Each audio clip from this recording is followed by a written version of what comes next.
विभागाध्यक्ष भास्कर परब नेहमी चांगले उपक्रम या ठिकाणी राबवत असतात। भास्कर परब आणि त्यांच्या सर्व सहकाऱ्यांना, माझ्या महिला आघाडीच्या सगळ्या भगिनींना मी मनापासून त्यांना शुभेच्छा देतो। सर्व बाळगोपाळांना दहीहंडीच्या शुभेच्छा।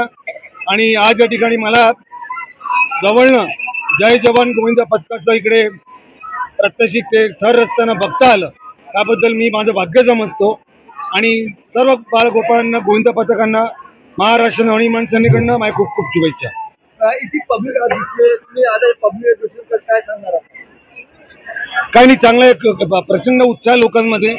असेच आपले हिंदूंचे सण असेच जोशात उत्साहात प्रत्येक हिंदूंचा सण आपले आमचे राजसाहेब जे आहेत नेहमीच हिंदू सणांच्या बाजूने उभे राहिलेले आहेत। जेव्हा जेव्हा गरज पडते आपल्या हिंदूंच्या संरक्षणासाठी, हिंदू सण साजरे करण्यासाठी, तेव्हा आपले राजसाहेबच आदेश असतात। त्याचप्रमाणे त्या आदेशाला आम्ही शिरसावत मानून आज एक सराव शिबिर या ठिकाणी आयोजित केलं। आपण बघितलं किती उत्साह, किती स्थानिक आपल्या सर्व गोविंदा पथकांनी सहभाग घेतला आणि सगळ्यांनी त्याचा आनंद घेतला। सहभागीमध्ये किती लोक होते?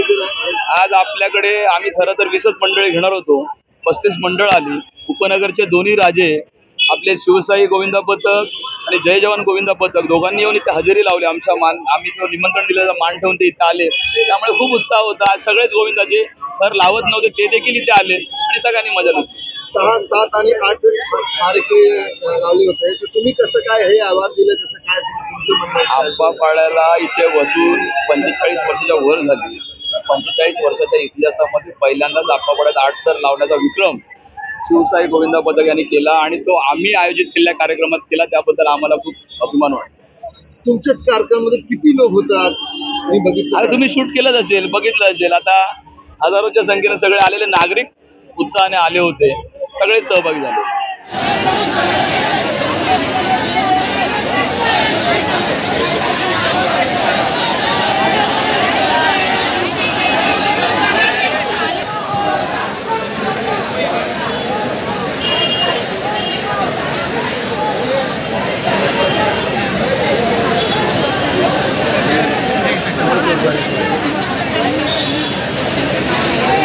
थोड़ी खाली घे अंडी खाली घे।